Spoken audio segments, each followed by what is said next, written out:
नमस्कार साथियों, स्वागत है आप सभी का फिगरिंग आउट फाइनेंस चैनल में। दोस्तों, ये है पार्ट 10 ओआईसीएल एओ इंटरव्यू का। अगर आपने बाकी के पार्ट नहीं देखे हैं अब तक तो आप उनको ज़रूर देखिएगा। इसके अलावा दोस्तों, इस वीडियो में मैंने जो क्वेश्चन कवर किए हैं वो बहुत ज़्यादा इम्पोर्टेंट हैं। ये क्वेश्चन सिचुएशन और ओपिनियन बेस्ड हैं, आपसे इंटरव्यू में पूछे जा सकते हैं। दोस्तों, इस वीडियो में मैंने टोटल 10 टॉपिक्स लिए हैं जो सिचुएशन और ओपिनियन बेस्ड क्वेश्चन से रिलेटेड हैं। दोस्तों, इन क्वेश्चन के आंसर में मैंने ओआईसीएल एओ का डेटा और आईआरडीआई के जो पर्टिकुलर सर्कुलर हैं उनको भी डिस्कस किया है अकॉर्डिंग टू क्वेश्चन। दोस्तों, बहुत इंपॉर्टेंट है ये वीडियो, आप इसको ध्यान से सुनिएगा, समझिएगा। अगर आपको कोई डाउट हो तो आप मुझे डायरेक्टली मैसेज कर सकते हैं इंस्टाग्राम या टेलीग्राम पर। इसके अलावा दोस्तों, मेरी आपसे रिक्वेस्ट है, आप इन वीडियोस को 2-3 बार ज़रूर सुनिएगा, क्योंकि ऑलरेडी ओआईसीएल एओ इंटरव्यू डेट्स रिलीज हो चुकी हैं। डेट्स 22 मई से 11 जून तक इंटरव्यू होने वाले हैं डिफरेंट डिफरेंट लोकेशन पे। दोस्तों, बहुत इंपॉर्टेंट है ये वीडियो सीरीज़, आप इसको बिल्कुल भी मिस मत कीजिएगा। इसके अलावा दोस्तों, मुझे आपसे थैंक यू कहना है, आपने इतना सारा प्यार दिया मेंबरशिप खरीद के। बहुत सारे बच्चों ने इंश्योरेंस अवेयरनेस की ये सीरीज़ खरीदी है। मुझे ऐसा लगता है मैक्सिमम स्टूडेंट जिनका फाइनल सिलेक्शन होगा, क्योंकि इस सीरीज़ में मैंने प्रीवियस ईयर इंटरव्यू में जो क्वेश्चन पूछे गए हैं, वो भी लिए हैं और उनके बेसिस पर जो आज के टाइम पे क्वेश्चन पूछे जा सकते हैं, वो भी कवर किए हैं। इसके अलावा दोस्तों, आप टेलीग्राम ग्रुप जॉइन ज़रूर कर लीजिएगा, क्योंकि उसमें मैं और भी वीडियोस रिकमेंड करता हूं जो आपके इंटरव्यू के लिए बहुत इंपॉर्टेंट है। और दोस्तों, कुछ वीडियो रिकमेंडेशन मैंने लास्ट में दी हैं, इसलिए आप वीडियो को लास्ट तक जरूर देखिएगा। तो चलिए दोस्तों, आज का वीडियो शुरू करते हैं। आज का पहला क्वेश्चन है, if you are posted in a rural area, how will you promote OICL's insurance product there. चलिए देखते हैं पैनल को एक अच्छा आंसर कैसे दें। सर, अगर मुझे रूरल एरिया में पोस्टिंग मिलती है तो मैं इसे एक बहुत अच्छी अपॉर्चुनिटी के रूप में देखूंगा, क्योंकि आज भी रूरल इंडिया का काफ़ी बड़ा पॉपुलेशन प्रॉपर्ली इंश्योर्ड नहीं है। इंडिया की नॉन लाइफ इंश्योरेंस पेनिट्रेशन अभी सिर्फ अराउंड 1% ऑफ जीडीपी है, और इसका मेजर गैप रूरल एरियाज में देखने को मिलता है। इसीलिए रूरल पोस्टिंग में काम करना डायरेक्टली आईआरडीआई के insurance for all by 2047 vision को सपोर्ट करेगा। सर, मेरा पहला फोकस होगा ट्रस्ट बिल्ड करना। मैं ग्राम panchayat leaders, self help group और लोकल टीचर्स के साथ कनेक्ट करूंगा और लोकल लैंग्वेज में इंश्योरेंस अवेयरनेस स्प्रेड करूंगा। रूरल एरियाज में अवेयरनेस और ट्रस्ट दोनों बहुत इंपॉर्टेंट होते हैं।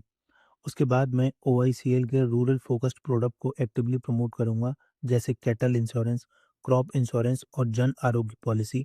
ये प्रोडक्ट स्पेशली रूरल फैमिलीज को ध्यान में रखकर डिज़ाइन किए गए हैं और अफोर्डेबल भी हैं। मैं कॉमन सर्विस सेंटर और पोस्ट ऑफिस का भी यूज़ करूंगा, ताकि उन लोगों तक भी इंश्योरेंस सर्विस पहुंच सके जिनके पास ब्रांच एसेस अवेलेबल नहीं है। इसके अलावा मैं लोकल हार्ट्स, स्कूल और विलेज गैदरिंग में free insurance awareness camp organise करूंगा, स्पेशली क्रॉप सीजन के पहले। और सर, मैं real life claim settlement stories भी शेयर करूंगा, ताकि लोग प्रैक्टिकली समझ सकें कि इंश्योरेंस डिफिकल्ट टाइम में फैमिली को फाइनेंशियल प्रोटेक्शन कैसे देता है। इसके अलावा सर, ओरिएंटल इंश्योरेंस ने फाइनेंशियल ईयर 25-26 में 20,000 करोड़ ग्रॉस प्रीमियम का माइलस्टोन क्रॉस किया, और मुझे लगता है रूरल इंडिया कंपनी के लिए नेक्स्ट बिग ग्रोथ एरिया हो सकता है। अगर मुझे अपॉर्चुनिटी मिलती है तो मैं फुली कमिटेड रहूंगा कि ज़्यादा से ज़्यादा रूरल फैमिलीज़ को इंश्योरेंस कवरेज और फाइनेंशियल सिक्योरिटी प्रोवाइड करा सकूं। क्वेश्चन है, suppose a policy holder come to you extremely upset because his claim has been delayed for a long time, how will you handle this situation. चलिए देखते हैं panel को एक अच्छा आंसर कैसे दें। सर, अगर कोई पॉलिसी होल्डर डिलेड क्लेम की वजह से बहुत अपसेट होकर मेरे पास आता है, तो मेरा पहला स्टेप होगा कि मैं उनकी बात पेशेंटली और कामली सुनूं, बिना इंटरप्ट किए। मैं उन्हें प्रॉपर्ली सीट ऑफर करूंगा और उनको फील कराऊंगा कि उनकी प्रॉब्लम को सीरियसली लिया जा रहा है, क्योंकि इंश्योरेंस सेक्टर में कस्टमर हैंडलिंग और ट्रस्ट बहुत इंपॉर्टेंट होता है। उसके बाद मैं इमीडिएटली सिस्टम में उनका पॉलिसी नंबर और क्लेम रेफरेंस नंबर चेक करूंगा, ताकि एग्जैक्ट रीज़न पता चल सके कि डिले किस वजह से हुआ है, जैसे पेंडिंग डॉक्यूमेंट, सर्वेयर रिपोर्ट या internal processing issue. Sir, transparency बहुत इंपॉर्टेंट होती है, इसलिए मैं कस्टमर को ऑनेस्टली करंट स्टेटस एक्सप्लेन करूंगा और क्लियर टाइमलाइन भी दूंगा। Sir, as per IRDI master circular 2024, cashless health claim ideally 3 hour के अंदर सेटल होना चाहिए और रीएम्बर्समेंट क्लेम 15 डेज के अंदर प्रोसेस होना चाहिए। इसलिए मैं इंश्योर करूंगा कि क्लेम प्रोसेस रेगुलेटरी टाइमलाइंस के अकॉर्डिंग हो। अगर डिले कंपनी साइड से हुआ होगा तो मैं उस केस को प्रायोरिटी बेसिस पर एक्सलकेट करूँगा ताकि जल्दी-जल्दी रिज़ॉल्यूशन हो सके। फाइनली सर मैं पर्सनली फ़ॉलो अप करूँगा जब तक इश्यू कंप्लीटली रिज़ॉल्व ना हो जाए। मेरे अकॉर्डिंग इंश्योरेंस इंडस्ट्री में सिर्फ क्लेम सेटलमेंट इम्पोर्टेंट नहीं होता, बल्कि डिफ़िकल्ट सिचुएशन में कस्टमर का ट्रस्ट मेंटेन करना भी इक्वली इम्पोर्टेंट होता है। नेक्स्ट क्वेश्चन है, what is your opinion on digitisation in the insurance industry? चलिए देखते हैं पैनल को एक अच्छा आंसर कैसे दें। सर मेरे ओपिनियन में डिजिटाइजेशन इंश्योरेंस इंडस्ट्री के लिए एक कंप्लीट गेम चेंजर है। इससे इंश्योरेंस सर्विस फास्ट, ईज़ी और ज़्यादा एक्सेसिबल हो रही है। स्पेशली इंडिया जैसे कंट्री में जहां अभी भी करोड़ों पीपल अनइंश्योर्ड हैं। डिजिटाइजेशन की वजह से कस्टमर अब घर बैठे पॉलिसी परचेज कर सकते हैं, रिन्यूअल कर सकते हैं, क्लेम फाइल कर सकते हैं और पेमेंट भी इजीली कर सकते हैं। इससे कस्टमर कन्वीनियंस और ट्रांसपेरेंसी दोनों इम्प्रूव होती है। And sir, Oriental insurance company limited ने भी डिजिटाइजेशन को काफ़ी स्ट्रांगली अडॉप्ट किया है through the OICL mobile app. Customer अब 30 से ज़्यादा प्रोडक्ट बाई कर सकते हैं, 150 से ज़्यादा प्रोडक्ट रिन्यू कर सकते हैं, क्लेम फाइल कर सकते हैं, डॉक्यूमेंट अपलोड कर सकते हैं और ऑनलाइन पेमेंट भी कर सकते हैं डायरेक्टली मोबाइल फ़ोन से। इससे इंश्योरेंस प्रोसेस पेपरलेस और हैसल फ्री बन रहा है, जो आज के डिजिटल एरा में बहुत इंपॉर्टेंट है। नेशनल लेवल पर भी IRDAI ने बीमा ट्रिनिटी इनिशिएटिव लॉन्च किया है। इसमें 3 मेजर डिजिटल इनिशिएटिव इंक्लूड हैं। बीमा सुगम, जो एक one stop digital insurance market place है। बीमा विस्तार, जो all in one insurance product concept है। और बीमा वाहक, जो women lead rural distribution network है। इनका मेन ऑब्जेक्टिव है insurance for all by 2047, target को अचीव करना और इंश्योरेंस को हर कॉर्नर तक पहुंचाना। सर, अगर मुझे OICL एडमिनिस्ट्रेटिव ऑफिसर के रूप में काम करने की अपॉर्चुनिटी मिलती है, तो मैं डिजिटल टूल्स को फुली यूटिलाइज़ करूँगा ताकि कस्टमर को बेटर, फास्टर और मोर ट्रांसपेरेंट सर्विस प्रोवाइड कर सकूँ। नेक्स्ट क्वेश्चन है, do you think public sector insurance companies can compete with private sector and how? चलिए देखते हैं पैनल को एक अच्छा आंसर कैसे दें। सर मैं स्ट्रांगली बिलीव करता हूँ public sector insurance company private sector के साथ इफेक्टिवली कॉम्पीट कर सकती हैं और अभी भी कर रही हैं।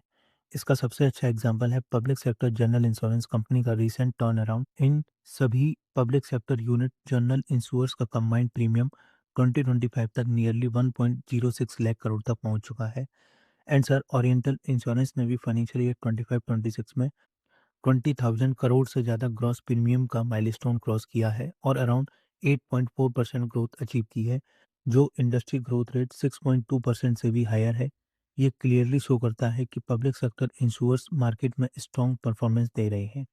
मेरे according public sector insurance companies के पास 3 मेजर एडवांटेज हैं। फर्स्ट है गवर्नमेंट ट्रस्ट।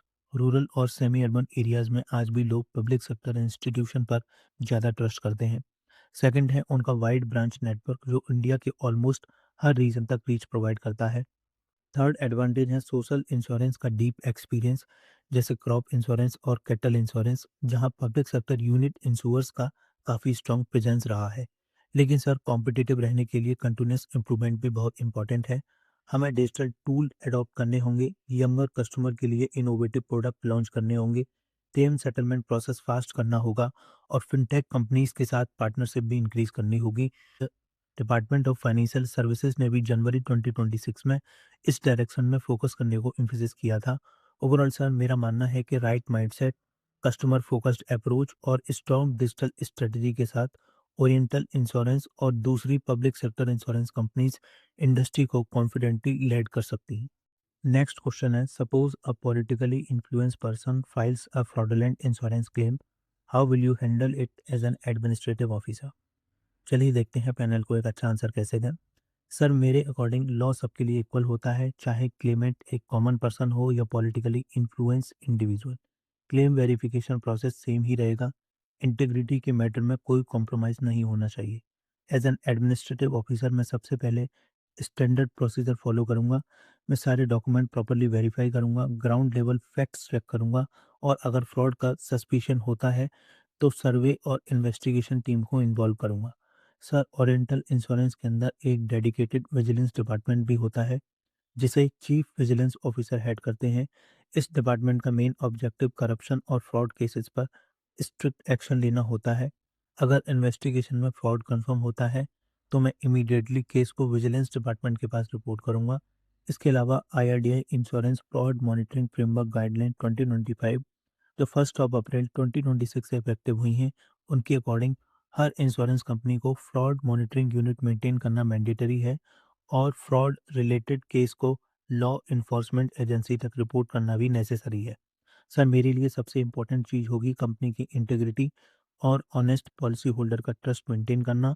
इसलिए मैं बिना किसी फियर या फेवर के कंप्लीटली फेयर और ट्रांसपेरेंट एक्शन लूँगा। नेक्स्ट क्वेश्चन है, this job involves transfer to different location across India. How will you manage your work life balance in such a transferable job? चलिए देखते हैं पैनल को एक अच्छा आंसर कैसे दें। सर, मेरे लिए ट्रांसफरेबल जॉब एक चैलेंजेस से ज़्यादा एक लर्निंग अपॉर्चुनिटी है। हर न्यू लोकेशन मुझे नए एक्सपीरियंसेस, नए लोग और डिफरेंट कस्टमर के साथ काम करने का चांस देगी, जो टाइम के साथ मुझे एक बेटर ऑफिसर बनाएगा। वर्क लाइफ बैलेंस मेंटेन करने के लिए मैं एक सिंपल अप्रोच फॉलो करूँगा। ऑफिस आवर के दौरान मैं अपने वर्क पर फुल फोकस करूंगा ताकि अननेसेसरी स्ट्रेस के पेंडिंग वर्क घर तक कैरी ना हो।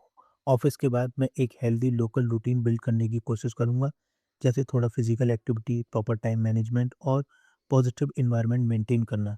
साथ ही रेगुलर कॉल्स और लीव्स के दौरान प्लान्ड विजिट के थ्रू अपनी फैमिली से कनेक्टेड भी रहूंगा। सर, मैं हर नई पोस्टिंग को पॉजिटिव माइंडसेट के साथ एक्सेप्ट करूंगा और उस जगह को अपना सेकंड होम मानकर काम करूंगा। मेरा मानना है जो ऑफिसर चेंज को इजीली अडेप्ट कर लेते हैं, वही लॉन्ग टर्म में पब्लिक सेक्टर ऑर्गेनाइजेशन में सक्सेसफुल होते हैं। और सर, रेस्पेक्टेड ऑर्गेनाइजेशन जैसे ओआईसीएल में काम करने के लिए मैं फुली प्रिपेयर्ड हूँ। नेक्स्ट क्वेश्चन है, a customer comes to you and से he does not understand the policy terms and feel cheated, what will you do? चलिए देखते हैं पैनल को एक अच्छा आंसर कैसे दें। सर, अगर कोई कस्टमर मेरे पास आता है और बोलता है कि उसे पॉलिसी टर्म समझ नहीं आई और उसे चीटेड फील हो रहा है, तो मेरा फर्स्ट स्टेप होगा कि मैं उसकी बात पेशेंटली और रेस्पेक्टफुली सुनूं। सर, एक कंफ्यूज कस्टमर गलत कस्टमर नहीं होता, बहुत बार उन्हें सिर्फ प्रॉपर गाइडेंस की ज़रूरत होती है। उसके बाद मैं कस्टमर के साथ बैठकर पॉलिसी डॉक्यूमेंट को प्रॉपरली एक्सप्लेन करूंगा, सिंपल लैंग्वेज में, और अगर ज़रूरत हुई तो उसकी रीजनल लैंग्वेज में भी समझाऊंगा, ताकि कस्टमर क्लियरली हर टर्म और कंडीशन को अंडरस्टैंड कर सके। अगर मुझे लगे कि पॉलिसी मिस सोल्ड हुई है या प्रॉपर इन्फॉर्मेशन दिए बिना बेची गई है, तो मैं इमीडिएटली कस्टमर को उसके राइट के बारे में इन्फॉर्म करूंगा। Sir, as per IRDI master circular 2024 के अकॉर्डिंग कस्टमर के पास 30 डे का फ्री लुक पीरियड होता है। इस पीरियड के अंदर कस्टमर पॉलिसी कैंसिल कर सकता है और कैंसिलेशन के 7 डेज के अंदर उसे प्रीमियम का रिफंड मिल सकता है। अगर इशू फ्री लुक पीरियड के बाद का भी है, तो मैं कस्टमर को ओआईसीएल के ऑफिशियल ग्रेवेनेंस रिड्रेसल सिस्टम और आईआरडीआई बीमा भरोसा पोर्टल के through proper complaint process guide करूंगा। सर, मेरे अकॉर्डिंग इंश्योरेंस सेक्टर में ट्रस्ट सबसे इंपॉर्टेंट चीज़ होती है। हर कस्टमर ऑनेस्टी और ट्रांसपेरेंसी डिजर्व करता है और मैं इंश्योर करूंगा कि ओआईसीएल हमेशा उस ट्रस्ट को मेंटेन करे। नेक्स्ट क्वेश्चन है, what step would you take as an administrative officer to reduce claim rejection rates at OICL? चलिए देखते हैं पैनल को एक अच्छा आंसर कैसे दें। सर, क्लेम रिजेक्शन रेट्स को रिड्यूस करना डायरेक्टली कस्टमर ट्रस्ट और ओआईसीएल की इमेज से कनेक्टेड है। इसलिए मैं इस इशू पर 2 स्टेज में काम करूंगा। पहला, क्लेम आने से पहले और दूसरा, क्लेम फाइल होने के बाद। सर, सबसे पहला मैं इंश्योर करूंगा कि कस्टमर को पॉलिसी परचेज करते टाइम ही पॉलिसी टर्म्स, एक्सक्लूजन और रिक्वायर्ड डॉक्यूमेंट क्लियरली समझा दिए जाएं। कई बार रिजेक्शन मिसअंडरस्टैंडिंग की वजह से होती है, इसलिए प्रॉपर कस्टमर अवेयरनेस बहुत इंपॉर्टेंट है। सर, आईआरडीए के मास्टर सर्कुलर 2024 के अकॉर्डिंग हर पॉलिसी होल्डर को एक कस्टमर इंफॉर्मेशन शीट देना मैंडेटरी है, जिसमें पॉलिसी की इंपॉर्टेंट डिटेल सिंपल लैंग्वेज में एक्सप्लेन होती हैं। मैं इंश्योर करूंगा कि कस्टमर को ये प्रॉपरली एक्सप्लेन किया जाए। सर, मैं ये भी इंश्योर करूंगा कि सिर्फ मिसिंग डॉक्यूमेंट की वजह से क्लेम रिजेक्ट ना हो। आईआरडीए की 2024 गाइडलाइन भी क्लियरली कहती है कि companies unnecessary document related rejection avoid करें। क्लेम फाइल होने के बाद मैं फेयर और time bound review process follow करूंगा। ट्रांसपेरेंसी और प्रॉपर कम्युनिकेशन मेंटेन करना भी बहुत इंपॉर्टेंट है, ताकि कस्टमर को प्रोसेस क्लियर रहे। और सर, आईआरडीआई रूल्स के अकॉर्डिंग कोई भी क्लेम डायरेक्टली रिजेक्ट नहीं किया जा सकता बिना क्लेम रिव्यू कमेटी के अप्रूवल के। मैं इंश्योर करूंगा कि हर केस प्रॉपर रिव्यू के बाद ही डिसाइड हो। तो सर, मेरा मानना है कि अगर हम कस्टमर एजुकेशन इंप्रूव करें, स्टाफ को प्रॉपर्ली ट्रेन करें और रेगुलेटरी गाइडलाइंस को स्ट्रिक्टली फॉलो करें, तो ओआईसीएल में क्लेम रिजेक्शन रेट्स को काफ़ी हद तक रिड्यूस किया जा सकता है। नेक्स्ट क्वेश्चन है, how can OICL improve its customer service, share your opinion? चलिए देखते हैं पैनल को एक अच्छा आंसर कैसे दें। सर, कस्टमर सर्विस किसी भी इंश्योरेंस कंपनी का बैकबोन होता है। इंश्योरेंस इंडस्ट्री में ट्रस्ट और कस्टमर सेटिस्फेक्शन बहुत इंपॉर्टेंट होते हैं और better customer service directly company की ग्रोथ और रेपुटेशन को इम्प्रूव करते हैं। मेरे ओपिनियन में ओआईसीएल कस्टमर सर्विस को मेनली 4 इंपॉर्टेंट वेज में इम्प्रूव कर सकता है, जिसमें पहला है full digital adoption. Department of financial service ने भी पब्लिक सेक्टर इंश्योर्स को रिटेल प्रोडक्ट का 100% डिजिटल ऑनबोर्डिंग अचीव करने और ऑनलाइन सर्विस चैनल एक्सपेंड करने के लिए डायरेक्ट किया है। अगर कस्टमर को policy purchase, renewal, claim filing और document submission online easy way में मिल जाए तो उनका एक्सपीरियंस काफ़ी बेटर हो जाता है। सेकंड है faster claim settlement. Sir, insurance sector में सबसे इंपॉर्टेंट चीज़ होती है timely claim settlement. Department of financial services secretary ने भी सीमलेस और प्रॉम्प्ट क्लेम प्रोसेसिंग पर स्पेशल फोकस दिया है। अगर क्लेम जल्दी और स्मूथली सेटल होते हैं तो कस्टमर का ट्रस्ट ऑटोमेटिकली इंक्रीज होता है। थर्ड है सर प्रोएक्टिव कम्युनिकेशन। कस्टमर्स को रेगुलर अपडेट मिलते रहने चाहिए regarding policy renewal dates, claim status और new product. OICL mobile app, SMS और ईमेल के थ्रू प्रॉपर कम्युनिकेशन कस्टमर को वैल्यूड फील कराता है और ट्रांसपेरेंसी भी इम्प्रूव होती है। Fourth, rural outreach. आज भी विलेजेस में बहुत लोग इंश्योरेंस कवरेज से बाहर हैं। ब्रांच एक्सपेंशन और कॉमन सर्विस सेंटर के थ्रू ओआईसीएल रूरल कस्टमर तक इजीली पहुंच सकता है और इंश्योरेंस अवेयरनेस इंक्रीज कर सकता है। एंड सर, ओआईसीएल का सिटीजन चार्टर भी टेक्नोलॉजी और ट्रांसपेरेंसी के थ्रू एक्सीलेंट कस्टमर सर्विस देने पर फोकस करता है।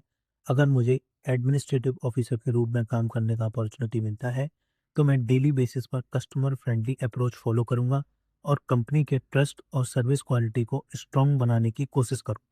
आज का लास्ट क्वेश्चन है, suppose a genuine customer comes to you with an incomplete set of document, will you strictly follow the rules and reject the case or will you try to help the customer? What will you do?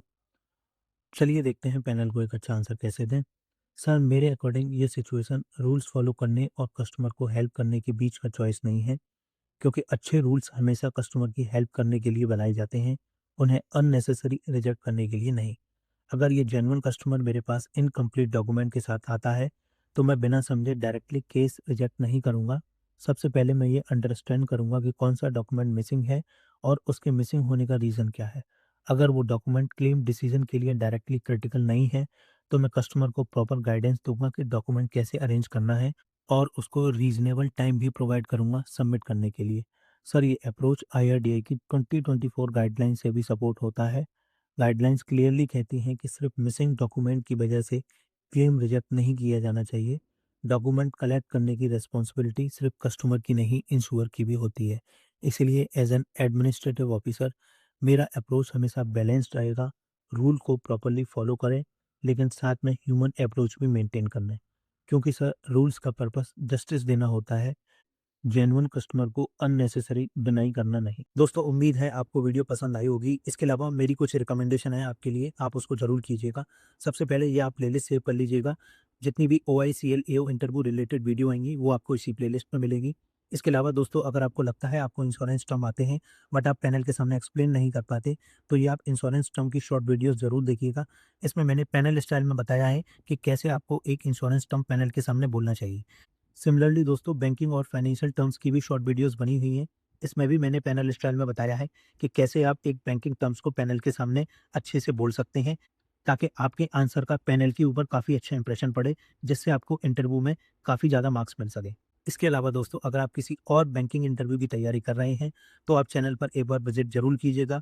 काफ़ी सारी playlist बनी हुई है different different bank interview के लिए, और दोस्तों इन सभी प्लेलिस्ट का लिंक आपको डिस्क्रिप्शन बॉक्स में मिल जाएगा। उम्मीद है वीडियो पसंद आई होगी। अगर आपकी कोई क्वेरी या सजेशन हो या आप चाहते हो कि मैं कोई स्पेसिफिक क्वेश्चन कवर करूं आपके इंटरव्यू के लिए तो आप मुझे डायरेक्ट मैसेज कर सकते हैं मेरे इंस्टाग्राम या टेलीग्राम पर।